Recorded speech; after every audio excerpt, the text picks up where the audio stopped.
फ़िरौन की कहानी इस्लामी तालीमात में एक बहुत अहम और सबक आमूज़ हिस्सा है।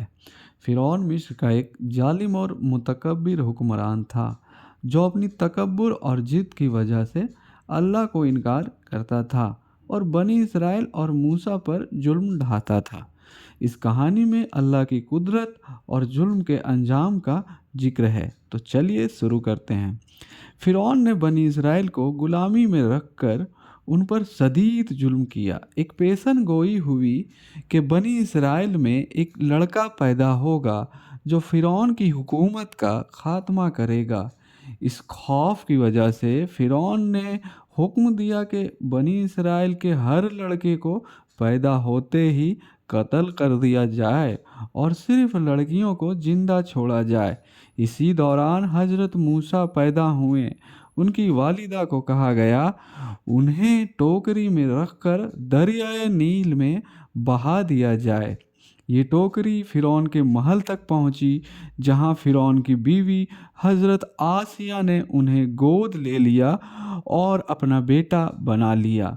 हजरत मूसा जवान हुए तो एक वाक़या में उनसे एक मिस्री शख्स का कत्ल हो गया। फ़िरौन के गुस्से और इंतकाम के डर से मूसा मिस्र छोड़ मीडियन चले गए जहां उन्होंने काफ़ी अरसा गुजारा और शादी भी की।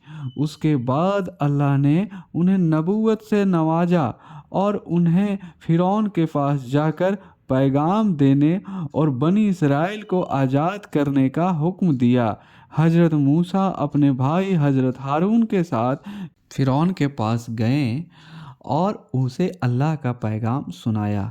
मूसा ने अपने मोज़ेज़ात भी दिखाए, जैसे उनको लकड़ी का सांप में बदलना और उनके हाथों का चमकना। फ़िरौन ने उसे जादू करार दिया और फिर फ़िरौन ने जादूगर बुलाया। लेकिन जब हज़रत मूसा के मोज़ेज़ात ने जादूगर को शिकस्त दी तो जादूगर अल्लाह पे ईमान ले आया और ये देखकर फ़िरौन ज़्यादा गुस्सा में आ गया और जुल्म और बढ़ा दिया। फ़िरौन को अल्लाह ने बहुत दफ़ा अजीम अज़ाब दिया, लेकिन फ़िरौन ने अल्लाह के सामने सर झुकाने से इनकार कर दिया। आखिरकार अल्लाह ने मूसा को हुक्म दिया कि वो बनी इसराइल को लेकर मिस्र से निकल जाए। फ़िरौन अपनी फ़ौज के साथ बनी इसराइल का पीछा करते हुए दरियाए कुलजुम मीन्स रेड सी तक पहुंच गया। अल्लाह ने हज़रत मूसा के लिए दरिया को दो हिस्सों में तकसीम कर दिया और बनी इसराइल दरिया के सूखे हिस्से से गुजर गए। जब फ़िरौन और उसकी फ़ौज दरिया के बीच में पहुँचे तो दरिया फिर से मिल गया और सब डूब गया।